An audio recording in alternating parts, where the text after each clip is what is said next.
Let's take a look at some questions here. PFT PM Posse, how do you and other NFL insiders talk among yourselves regarding information without revealing too much of what you might know, leading to them getting the scoop or intentionally or unintentionally revealing sources? I don't do a whole lot of conversing with other NFL insiders about what I know and how I know it, because I don't want people to know the things I know. If there's something that I'm trying to report. Now, sometimes what will happen is there's a story that I think needs to come out, and I've hit a dead end in my effort to try to get what I need to know. So I'll deliberately raise with someone who I think might be in a position to get more information where things are. At the end of the day, I don't care about getting credit. Now, if it's going to be a great story that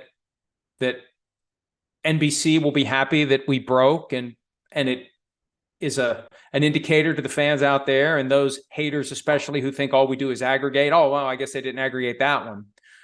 But for the most part, I like to hang on to the information that I become aware of, and I like to develop it into the story, unless it's something that I feel like is very pressing and that needs to be reported. That's when I'll start poking around and sharing that information. I'll give you a great example.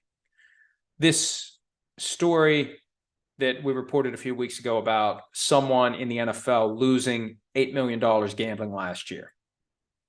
I heard one name, poked around a little bit, got pushed in a different direction toward another name, and I just eventually realized there's no way that you're ever going to know with sufficient certainty who it was, because the sports book is never going to tell you, and the person involved is never going to admit to it. There's going to be no way to know it with certainty. So I'm done with it, and I'm not going to tell it to some other insider thinking, oh, this person will get to the bottom of it, because they won't either. But if it was something that I thought was very important, and if it was a puzzle that could be solved, I'm just not in a position to solve it, but maybe somebody else with their sources could, that's when I'll share that information.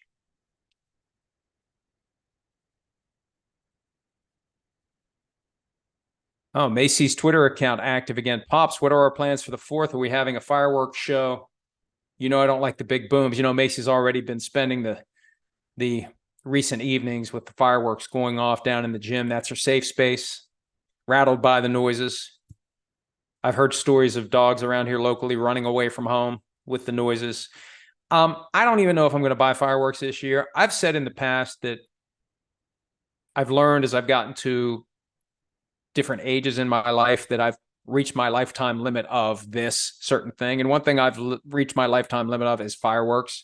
Like, there's nothing you can show me that I haven't seen before over and over again. I'm all oohed and awed out about watching fireworks. They really don't do anything for me. I probably won't buy any this year. Maybe I'll get some. If we end up having a cookout tomorrow night, maybe I'll get some. I don't want it to be protracted. I don't want it to be loud. I don't want to traumatize Macy any more than she's going to be traumatized. So Macy, good news there. But I do know this. Between tonight and tomorrow night, it's going to sound like a war zone here. Anywhere that they've legalized it now, and here you can, there's tents everywhere this time of year. You can get all sorts of stuff that shoots into the air and is loud. And it does sound like a war zone. I feel bad for the dogs that are sensitive to that. I know Macy is indeed one of them. Michael Cameron Vey. Is Mike Vrabel on the hot seat if the Titans have a down season? He seems like a coach who gets the most out of his players, but has been clashing with management seemingly since he first arrived. I don't think he clashes with ownership. I think he and John Robinson clashed, and guess who won? Who won? Robinson didn't win. Vrabel won. Now, I don't know how much say Vrabel had in the hiring of Rand Carthon, the new GM. But if Carthon's smart, he'll realize Vrabel's got the juice here. Vrabel was the coach of the year. Vrabel takes whatever he gets thrown and turns it into something. That year that he won coach of the year, they set the record. They shattered the record for the number of total players on a roster in a given season. So I think Vrabel's fine. I think Vrabel falls into the category, just like with Mike Tomlin. If he would get fired, he would instantly be a top candidate for every vacancy, and there would be teams that currently have coaches that would think about firing their coaches to try to hire Vrabel. Same with Tomlin. There aren't many coaches that fall into that category. Andy Reid does.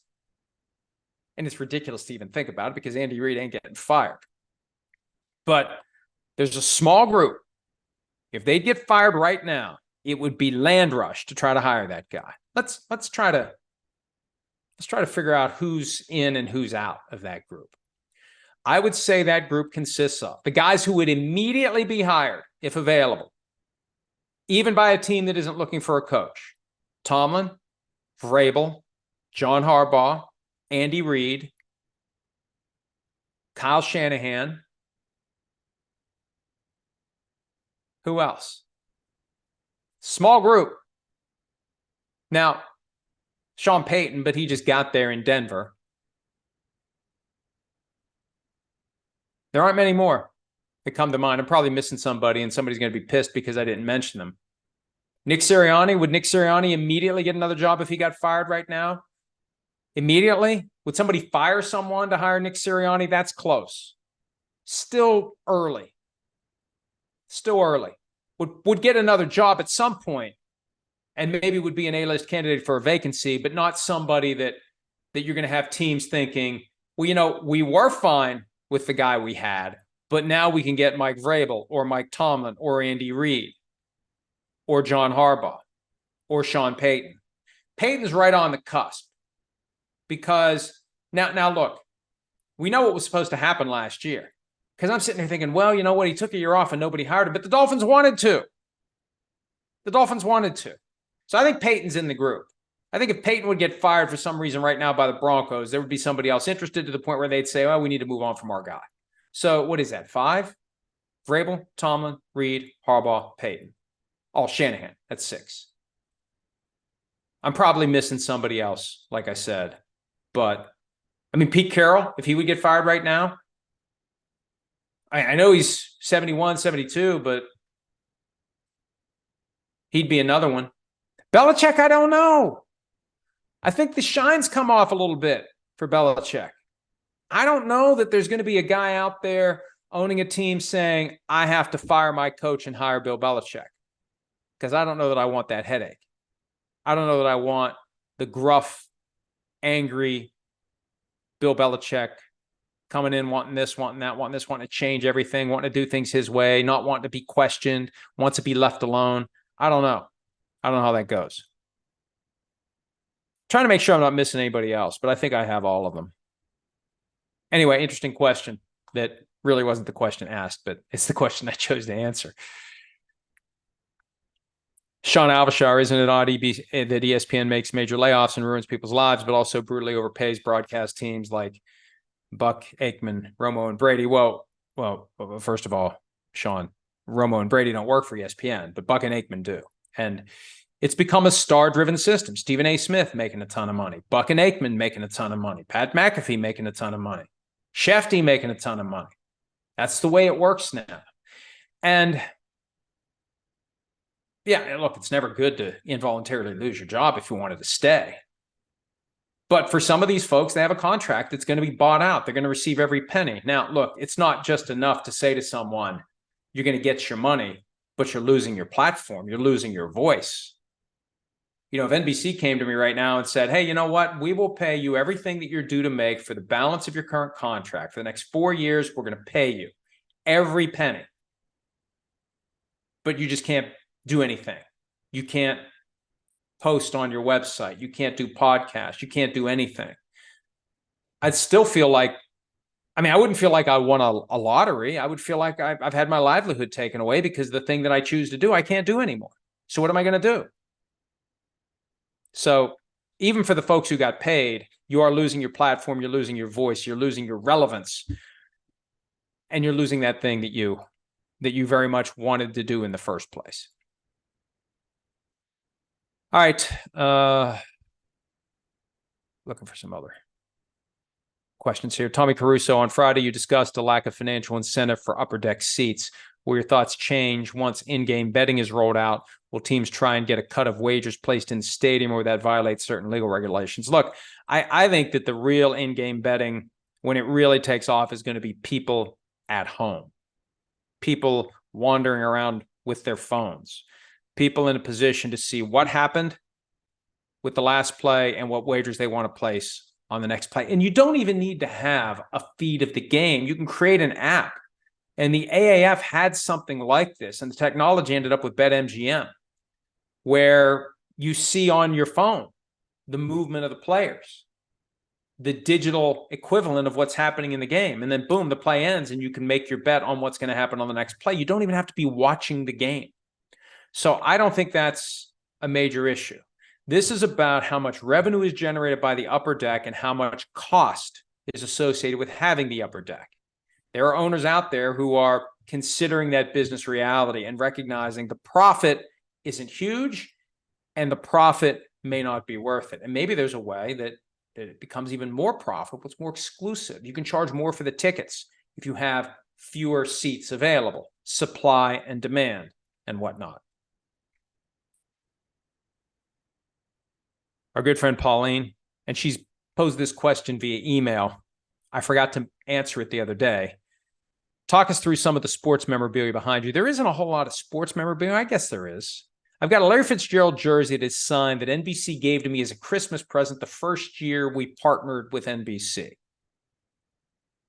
And we put it in a frame and we put it up there. And it's been there. And, you know, do I have other jerseys that maybe I'd like to put in a frame and put up there? I've got the Lawrence Taylor jersey. I probably need to get that framed and put that up there, because he wrote some very interesting stuff on it. So that may be time for Larry Fitzgerald jersey to go. Sorry, Larry.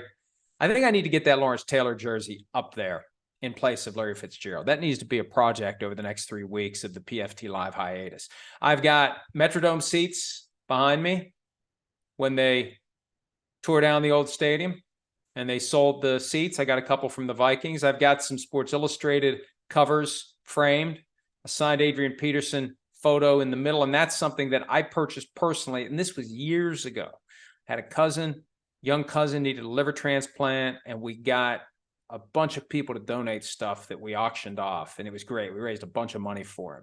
But I personally bought for like, I don't know. I mean, I paid the highest price, $175 or something like that, for the Adrian Peterson signed photo. I've got the Ghostbusters Lego house that I built last year. It sits on coffee table that my nephew made, and it's got a bunch of pictures under a resin of different NFL figures and things and whatnot. I've got stacks of Father of Mine behind me, just got the latest shipment in. There's a picture of my son back there. My favorite picture of him, he was about a year old. We were at my sister's house. Looks like a little Amish boy. Long time ago, 25 years ago. I've got a candy dish that is actually, and I found this online, it's an old Kiss album that they basically melt onto a form that turns it into a dish.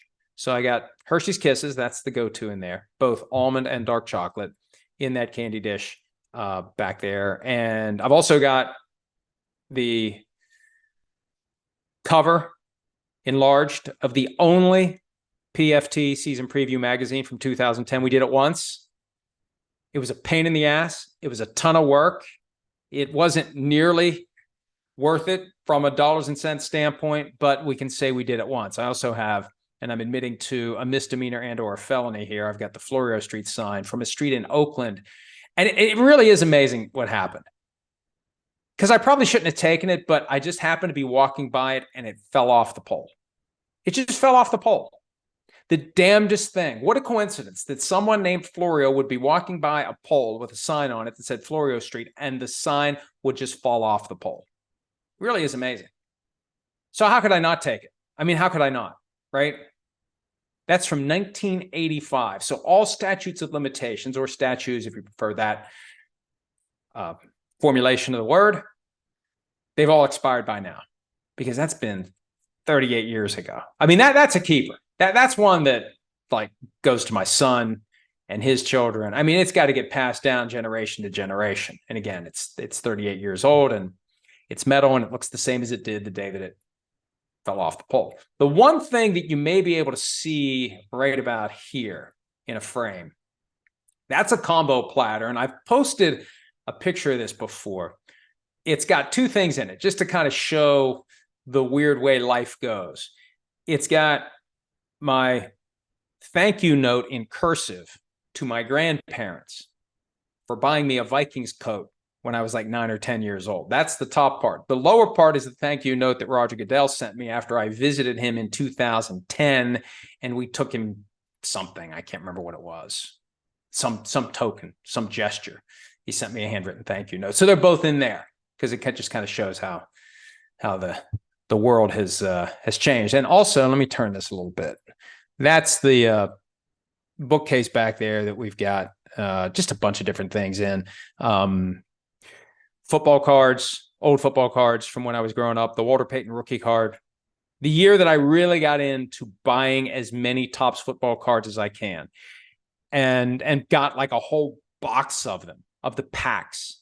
It was great to just get the box that you would see at the local store. I got the whole box. I got all 36 packs in one box. And I had, doubles, triples, quadruples. I had like 7 of whatever slappy it was. And when I went back in 1990 and looked through them all, thinking I would have like 5 Walter Paytons when I was aware that the Walton Payton rookie card was worth a couple $100 at the time, I had 1.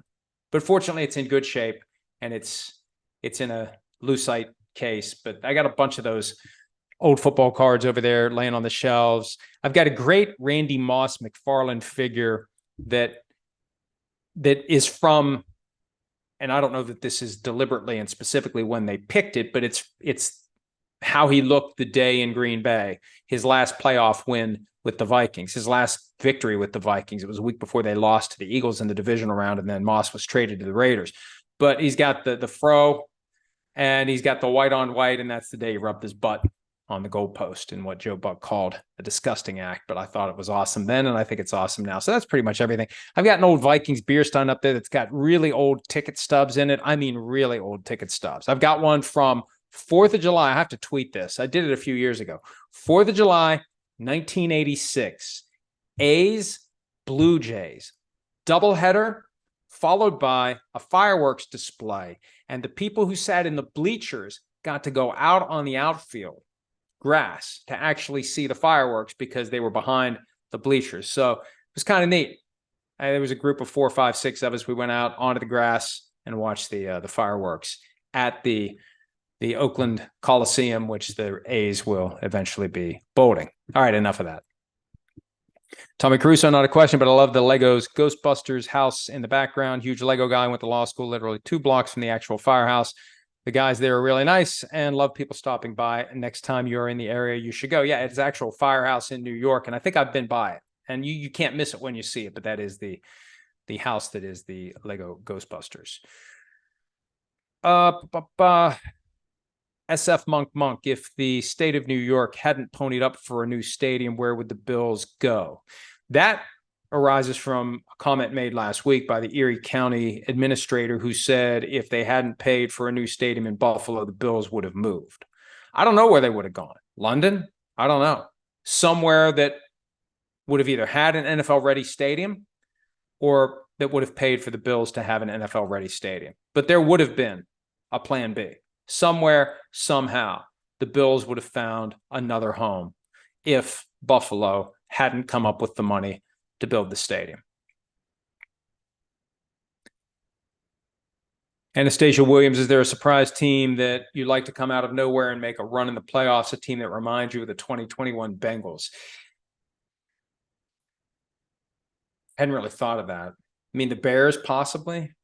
Have they put enough around Justin Fields? Will we see the kind of jump from Justin Fields that we saw last year from Jalen Hurts? Nobody really saw it coming from Jalen Hurts last year until it happened.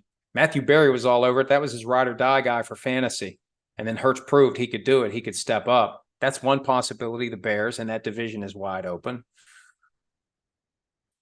I mean, look, the Buccaneers just won the Super Bowl 3 years ago, and people laughed when Tristan Wirfs said he thinks they can go 12-5. But when you look at their schedule, there are some wins there. If they can get the most out of the guys who are still there, who were part of the Super Bowl team, and if there is any validity to the idea that Tom Brady leaving has kind of pushed away distractions and pushed away kind of the dark cloud that hovered over the team last year, and they're going to be overlooked.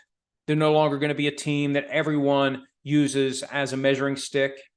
They could maybe steal some wins and end up being a pretty good team this year if they get good quarterback play out of whoever ends up winning the job, and it should be Baker Mayfield, but who knows? So Those are a couple that come to mind as possibilities. I think it's likely to happen in the NFC because in the AFC, it feels like every team is kind of a contender, except for the Texans and maybe the Colts, possibly the Raiders. But you got 13 teams that you look at and say, there's a way things play out that team could make a deep playoff run. So I think the sleeper could come from the NFC. Maybe the Commanders, now that the Daniel Snyder curse has been broken. Eric Bieniemy running the offense. A lot of praise for what he's doing. Sam Howell surprising people as the quarterback of the team. The defense may be better if the offense is better. Commanders, Bears, Bucks.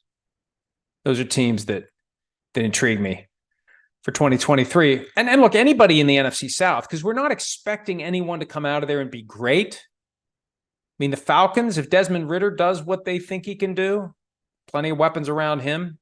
Panthers, if Bryce Young makes an impact right away. Saints have a chance.